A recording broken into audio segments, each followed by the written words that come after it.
Chapter 5. She watched it coming in from over the Henley direction with mild curiosity at first, wondering what those lights were. Living, as she did, not a million miles from Heathrow, she was used to seeing lights in the sky.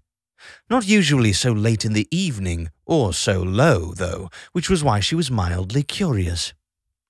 When whatever it was began to come closer and closer, her curiosity began to turn to bemusement. She thought, which was about as far as she could get with thinking. She was still feeling dopey and jet-lagged, and the messages that one part of her brain were busy sending to another were not necessarily arriving on time or the right way up. She left the kitchen, where she'd been fixing herself a coffee, and went to open the back door, which led out to the garden. She took a deep breath of cool evening air, stepped outside, and looked up. There was something roughly the size of a large camper van parked about 100 feet above her lawn. It was really there, hanging there, almost silent. Something moved deep inside her. Her arms dropped slowly down to her side. She hardly noticed the scalding coffee slopping over her foot. She was hardly breathing as slowly, inch by inch, foot by foot, the craft came downwards. Its lights were playing softly over the ground, as if probing and feeling it. They played over her. It seemed beyond all hope that she should be given her chance again. Had he found her? Had he come back? The craft dropped down and down until at last it had settled quietly on her lawn. It didn't look exactly like the one she had seen departing all those years ago, she thought, but flashing lights in the night sky are hard to resolve into clear shapes. Silence, then a click and a hum, then another click and another hum. Click, hum, click, hum. Her doorway slid open, spilling light towards her across the lawn. She waited, tingling. A figure stood silhouetted in the light, then another and another. Wide eyes blinked slowly at her. Hands were slowly raised in greeting. "Macmillan," a voice said at last, a strange, thin voice that managed the syllables with difficulty. "Trisha Macmillan, Miss Trisha Macmillan." "Yes," said Trisha, almost soundlessly. "We have been monitoring you." Monitoring me?" "Yes." They looked at her for a while, their large eyes moving up and down her very slowly. "You look smaller in real life," one said at last. "What?" said Trisha. "Yes." I don't understand," said Trisha. She hadn't expected any of this, of course, but even for something she hadn't expected to begin with, it wasn't going the way she expected. At last she said, Are you from Zaphod?" This question seemed to cause a little consternation among the three figures. They conferred with one another in some skittering language of their own, and then turned back to her. "We don't think so. Not as far as we know," said one. "Where is Zaphod?" said another, looking up into the night sky. I don't know," said Trisha, helplessly. "Is it far from here? Which direction?" "We don't know."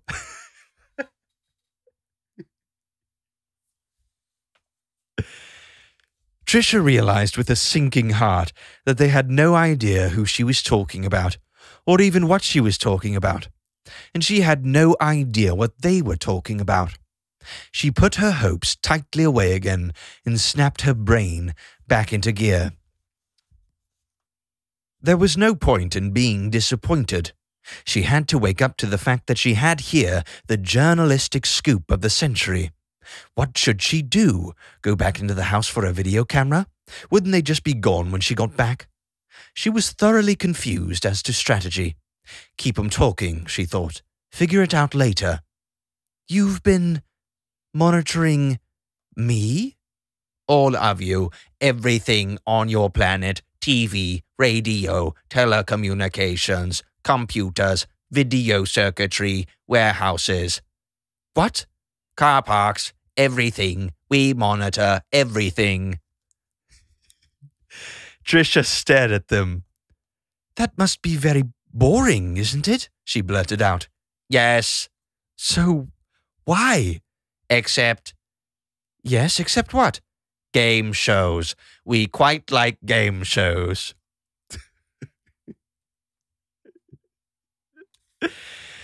There was a terribly long silence as Trisha looked at the aliens, and the aliens looked at her. There's something I would just like to get from indoors, said Trisha, very deliberately. Tell you what, would you or one of you like to come inside with me and have a look? Very much, they all said, enthusiastically.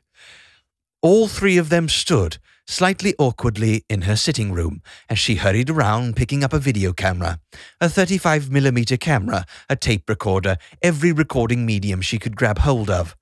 They were all thin and, under domestic lighting conditions, a sort of dim purplish green.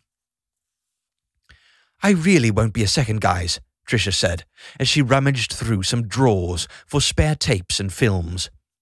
The aliens were looking at the shelves that held her CDs and her old records. One of them nudged one of the others very slightly. Look, he said. Elvis. Trisha stopped and stared at them all over again. You like Elvis, she said. Yes, they said. I'm sorry, man. I just keep cracking myself up over these alien voices. Elvis Presley? Yes. She shook her head in bewilderment as she tried to stuff a new tape into her video camera. Some of your people, said one of her visitors hesitantly, think that Elvis has been kidnapped by space aliens. What? Said Trisha. Has he? It is possible. Are you telling me that you have kidnapped Elvis? Gasped Trisha. She was trying to keep cool enough not to foul up her equipment, but this was all almost too much for her. No, not us, said her guests. Aliens, it is very interesting possibility. We talk of it often. I must get this down, Trisha muttered to herself. She checked that her video was properly loaded and working now. She pointed the camera at them. She didn't put it up to her eye because she didn't want to freak them out, but she was sufficiently experienced to be able to shoot accurately from the hip. Okay, she said. Now tell me slowly and carefully who you are. You first, she said to the one on the left. What's your name? I don't know. You don't know? No. I see, said Trisha. What about you other two? We don't know. Good, okay. Perhaps you can tell me where you are from. They shook their heads. You don't know where you're from? They shook their heads again. So, said Trisha, what are you, She was floundering, but being a professional, kept the camera steady while she did it. We are on a mission, said one of the aliens. A mission? A mission to do what? We do not know. Still, she kept the camera steady. So what are you doing on Earth, then? We have come to fetch you. Rock steady could have been on a tripod.